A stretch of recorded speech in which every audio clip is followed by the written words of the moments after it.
જે તારા વિશ્વાસને મારી દાદા ગોવિંદની મેલડી જણાઈ નહીં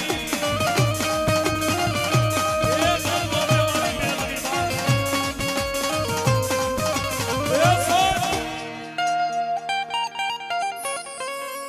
જેને જેનો આશરો મારી મેલડી એને એની ઓછ હોય સાહેબ.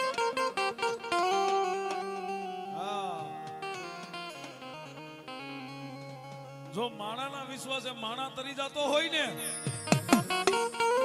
આ તો દેવ છે સાહેબ. એ મેલડી કે એક હુમકો હોય મારા લાખનો બીજાના નો કરાય મૂલ. અને સાહેબ 33 કોટી દેવ છે ને બધી માતાજી નો અવતાર આવે બધી માતાજી ધૂણે કોઈ ખમા કે કોઈ હાટ કે જ્યારે મારી મેલડી મેદાનમાં ઉતરે ને સાહેબ ઉબકે આવે એ જેવી ઉબકે આવે એવી જ પાછી બટકું ભરે. મેલડી બટકું ભરે ને સાહેબ તમારી 1 2 3 ને પણ હાથ પેટી સુધી ન મૂકે હો સાહેબ. મારી મેલડી દોધારી કટાર કહેવાય સાહેબ. આવતાય કાપે જાતાય કાપે. અને બીજી વાત એ કી વસ્તીને તો કાપે પણ કદાચ ભુવાને કે રાવણદેવને કોઈને પાવર હોય ને આ કોઈના બાપની નથી સાહેબ. હા મેલડીનું બનવું નાની માના ખેલ નથી. એ એની ઝપટમાં કદાચ ભૂવો આવે કે રાવણદેવ આવે કોઈના બાપની નો થાય સાહેબ. હા મેલડી એ મેલડી દાદા ગોવિંદની કે એક હુમકો મારા લાખનો બીજાના નો કરાય મૂલ. દુનિયામાં મેલડી કે ત્રીજો હુમકો કોઈ દી ભરું નહીં અને ત્રીજો હુમકો ભરું અને જો પૃથ્વીના પડને પોળા નો પાડું ને એ તો દાદા ગોવિંદની મેલડી નો હોય. દાદા ગોવિંદની મેલડી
મેલડી તને રે જોઈ